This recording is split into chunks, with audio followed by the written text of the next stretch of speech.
اب خیال یہ تو میں نے شاذور عرض کیا، اب ذرا دیکھیے میں سورۃ الاخلاص سے بات شروع کر رہا ہوں۔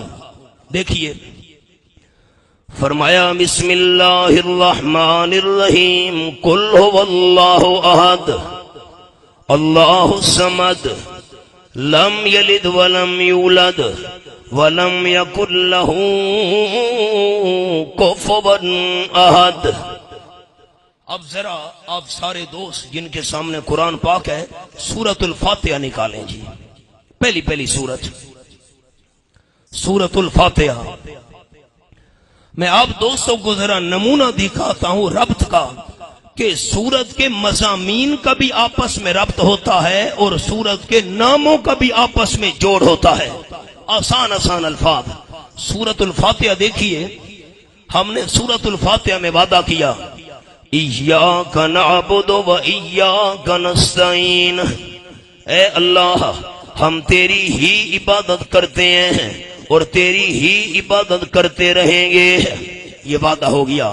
اگلی سورت کا نام سورۃ البقرہ، بقرہ کا معنی گائے، لا نعبد البقرۃ کما عبدت الیہود، اللہ جیسے یہودیوں نے گائے کی عبادت کی، بقرہ کی، ہم گائے کی عبادت نہیں کریں گے، ایاک نعبد، صرف تیری ہی عبادت کریں گے۔ اگلی سورت نکالیں سورت آل عمران، کوئی صفحہ آپ کھول لیں، کوئی صفحہ، سورت کا نام آل عمران۔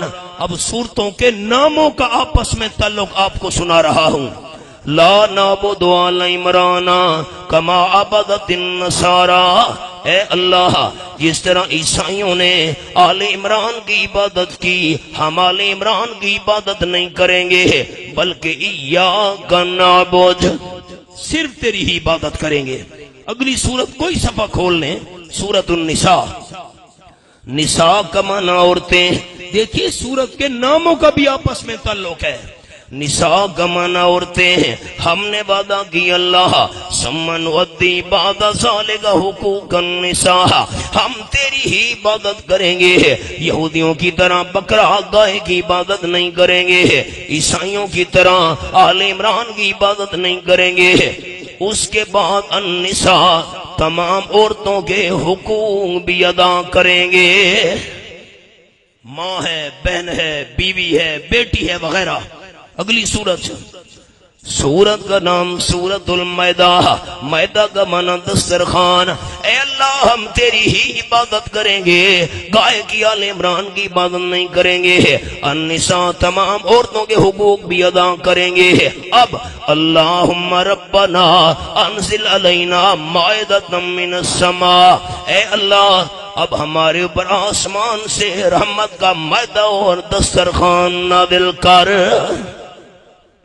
اللہ نے فرمایا مائدہ مانگ رہے ہو، رحمت کا دسترخوان۔ اگلی سورت، سورت کا نام سورۃ الانعام، انی منزلها بشرط اللہ تجعلوا لغیر اللہ من الحرث والانعام نصیبا، انعام کا معنی جانور، میں اللہ رحمت کا مائدہ، رحمت کا دسترخوان ضرور نازل کروں گا، شرط یہ ہے تم انعام کھیتی میں سے اور انعام جانوروں میں سے غیروں کے حصے نہ نکالنا، حصے نکالنے ہیں تو صرف اللہ کے نام کے۔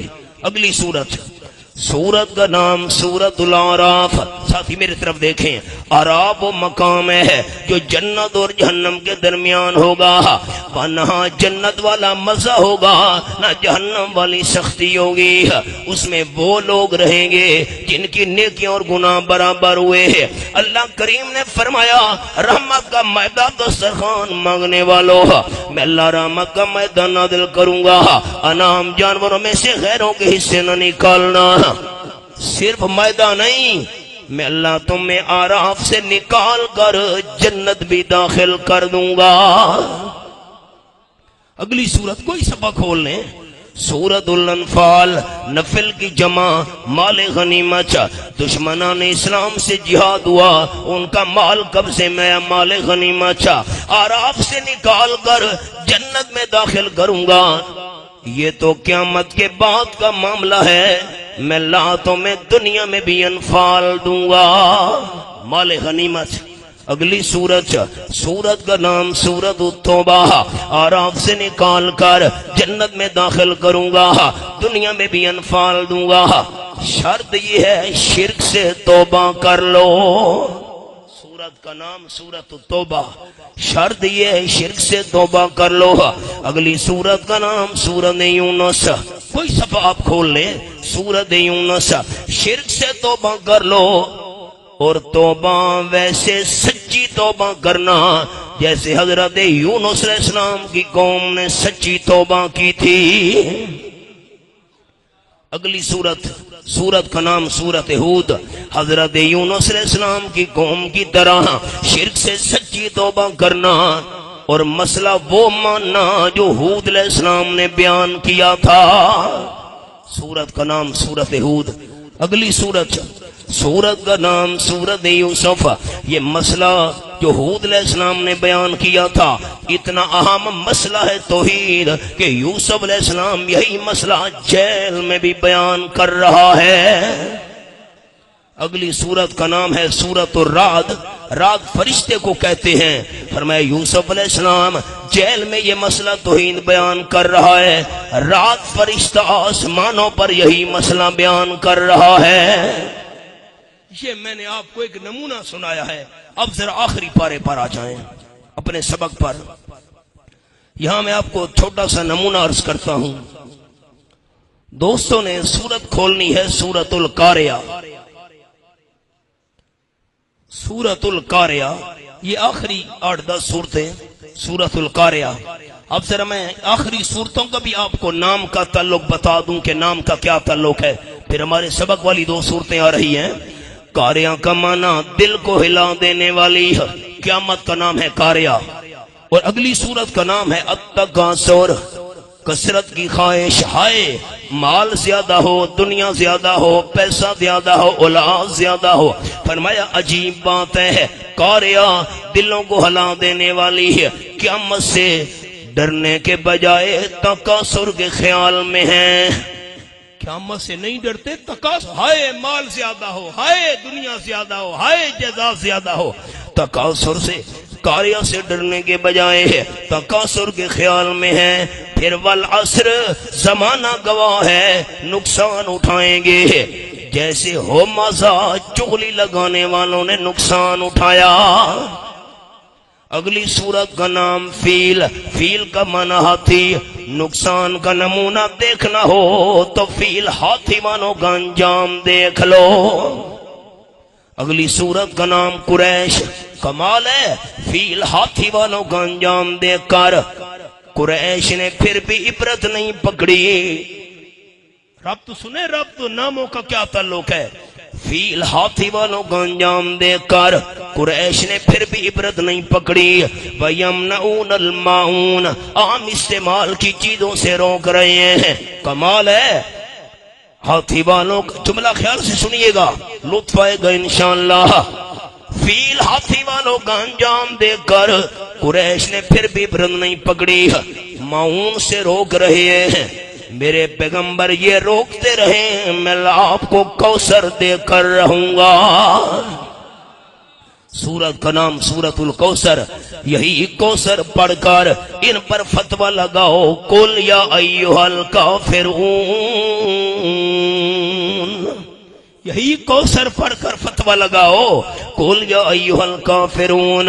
جب تم یہی کوثر پڑھ کر فتویٰ لگاؤ گے قل یا ایھا الکافرون، اللہ کی نصرت آئے گی، اذا جاء نصر اللہ۔ اور نصرت کا نمونہ دیکھنا ہو تو ابو لہب کا انجام دیکھ لو، سورۃ تبت یدا ابی لہب۔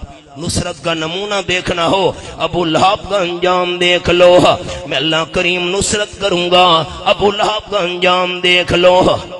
لیکن خیال احباب، میں اللہ آپ کے دشمنوں کو تباہ کروں گا، نصرت کروں گا جیسے ابو لہب کو تباہ کیا۔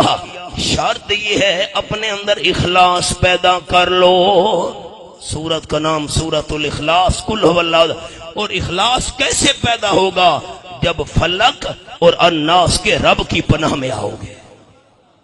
یہ میں نے عوامی انداز میں سادہ سا آپ کو صورتوں کا نام کا تعلق سنا۔ یہ پھر لطف آتا ہے نا جب بندہ 114 صورتوں کے ناموں کا تعلق بیان کرے. اچھا اب خیال، اب میں ذرا مضامین کا ربط آپ کو سناتا ہوں سورۃ الاخلاص اور سورۃ الفلق اور سورۃ الناس کا. بسم اللہ الرحمن الرحیم. قل هو اللہ احد اللہ الصمد لم یلد ولم یولد ولم یکن له کفوا احد. اعلان فرما دیجئے میرے حبیب صلی اللہ علیہ وسلم، شان یہ ہے اللہ کریم یکتا ہے. مانے پر غور کریں عوام ساتھی، عوام یکتا. یہاں دیکھیں نا ساتھی، قرآن جن کے سامنے ہے یوں انداز نہیں ہے. قل هو اللہ الواحد، واحد نہیں کہا.